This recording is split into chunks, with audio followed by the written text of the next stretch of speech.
So when people are talking about Hailee Steinfeld right now, they're talking about the baby, which is understandable. It's amazing. But they're also talking about the timing.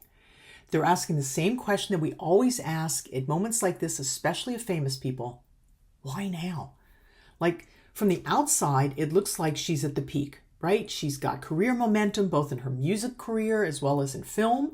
She's got visibility, all these opportunities, doors are flying open for her.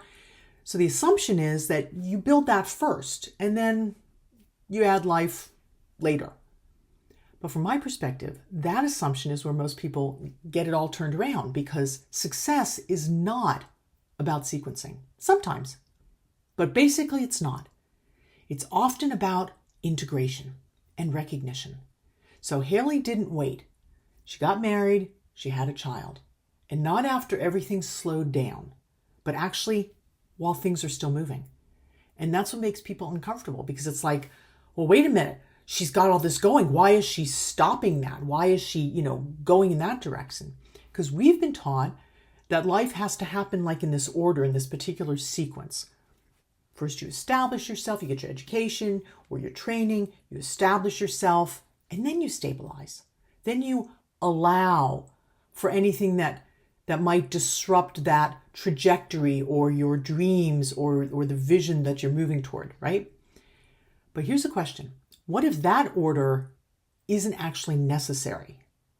Because if you look closely, you'll see people breaking that pattern all the time. And not just in theory, in very real and visible ways. If you look in your own circle, you'll find it. But if you look also to people that are really successful, you'll find it. For example, Rihanna, right? She didn't step away from her career when she started her family. She became a mother right at the height of building what is now $1 billion brand, right? And it expanded. It happened at the same time. Or Satya Nadella, she stepped into the role of CEO at Microsoft while she was actually raising a child, and her child even had really deep medical needs. And she navigated both the leadership as well as her own life, her personal life, and she did it parallel, right? Or Sheryl Sandberg, right? She was scaling Facebook into what it is today, one of the most influential companies in the world, while she was raising young children. And that was long before we had these conversations about work-life balance, right? So outside of the headlines, this happens everywhere. As I said, in your world, look around you. But founders that are building companies can also be starting and building families. Leaders that are stepping into bigger roles while their personal lives are evolving and actively growing, like they can feed one another, and not after things settle. It's not this, then that, right? While everything is still in motion. Because the truth is that we all have this idea that there are perfect conditions, right? And then we wait for those. But those perfect conditions rarely arrive. I don't know if you have the same thing, but I have an idea of how it's going to work, and then it comes totally differently, right? So we can have the ideas of how it should be and those perfect conditions, but then what do we do with life as it's actually happening? Culturally, we still do reinforce this idea that you delay first and then you live later, right? First you do this and then later it'll happen. So why does that belief still persist? Even when we have these examples that actually contradict it, yeah? And a big part of that is control, or I'm going to say the illusion of control, right? We like the idea that we can optimize life, that if we get everything in place first, then we can step into the new phase without risk and we just know what's going on, yeah? But that's not how it really works, right? It's not how reality works, because you can't put life on hold. It doesn't just wait for you. It doesn't ask you to align your pieces before you actually step into it. It just kind of keeps going on. And the question is how can you then move into that, right? And that leads to even more interesting question. Are people delaying because it's strategic or because it feels safer? Yeah? And that's a distinction that's really important, because delay can look responsible, can look like, oh, wow, they're really thinking this through and they're very disciplined and they're ambitious. They're going to, do their thing first. But sometimes it can also be an avoidance, right? In a more socially acceptable form, let's say. And what I mean by avoidance, I'm going to say avoidance of complexity, right?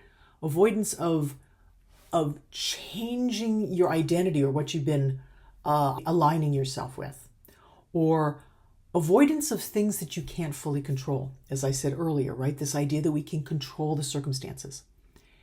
And that's where Hailee's decision becomes really more than just personal. It becomes structural. And what I mean by that is, with all those moving parts, and if you look at everything she's done, I mean, her musical career, Gold Globe nomination, film series, just everything she's been doing, then her marriage and her baby, she didn't try and eliminate complexity. Yeah. She actually chose to include it, to integrate. And that's a very different mindset. So she didn't say like, I'll do this when things come down, or I'll have a baby when the timing is right. Implicitly, if we're looking from the outside, I haven't spoken to her, but if you look at it, she's saying, this is part of my life. It's not separate from it. It's not, I have my career over here and my family over here. It's like, I am me wherever I am, and I'm going to integrate all those parts.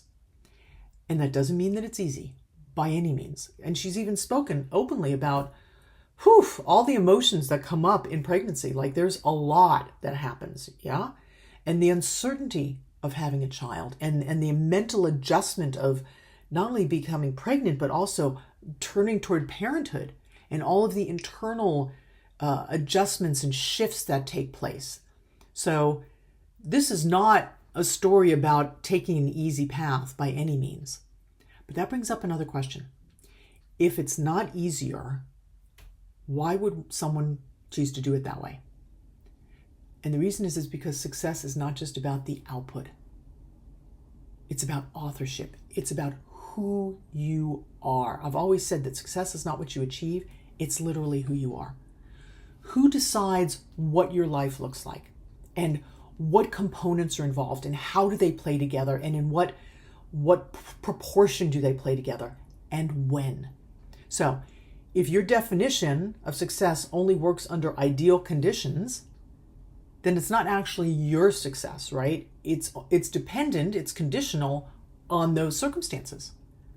But if you're the one that is determining your direction, your choices, what you include, what proportionality you have with those different aspects of yourself, you are the director of your success, right?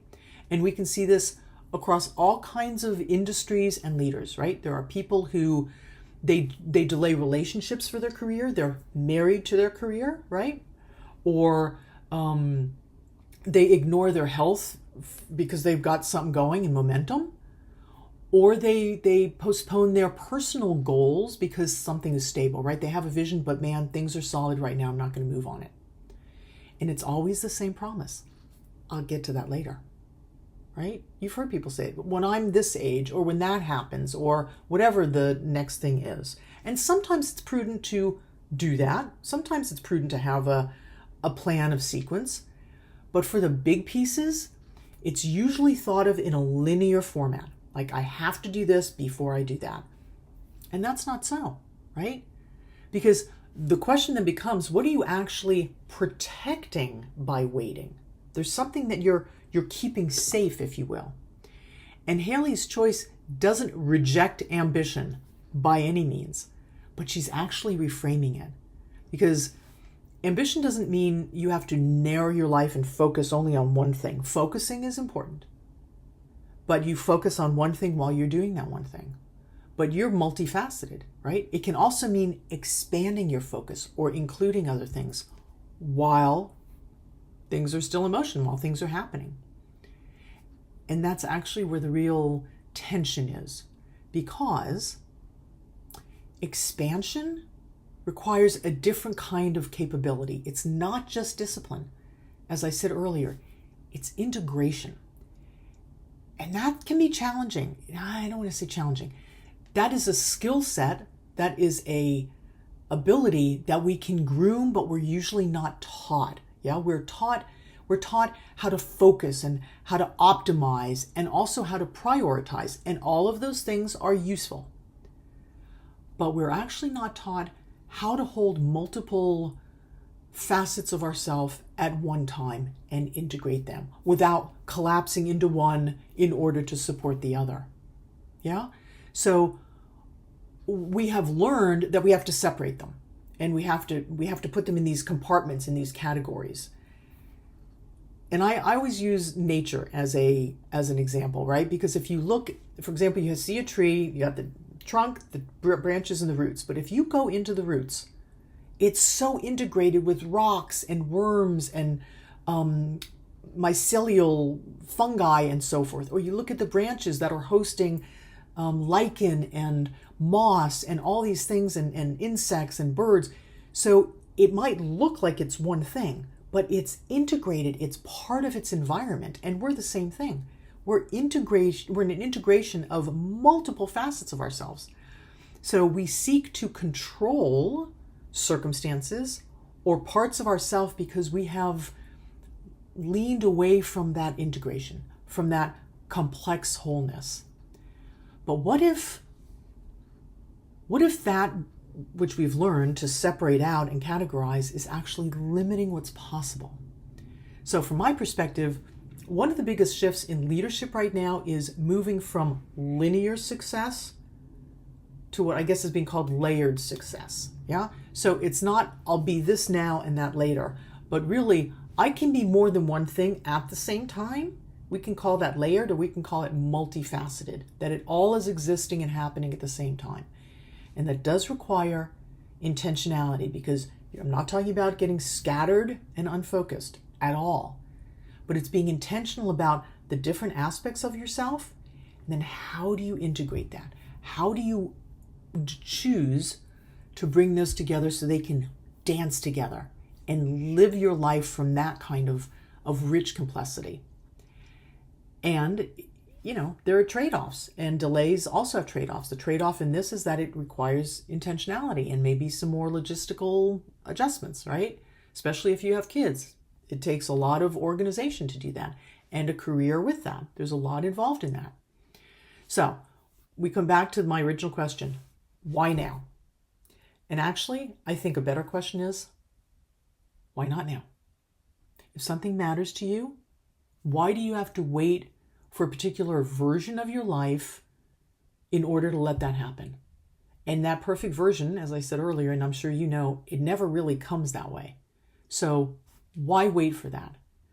Be prudent, be intentional about when you do what, but it's that delaying that we're talking about here, right? Because the truth is there's really never a perfect window. Like there just isn't.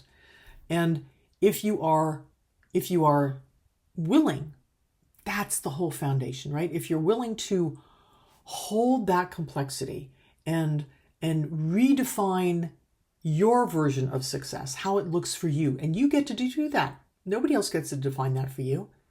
And if you're willing to stop treating life like something that's going to happen on a conveyor belt, like one thing after the other, after you've proven yourself.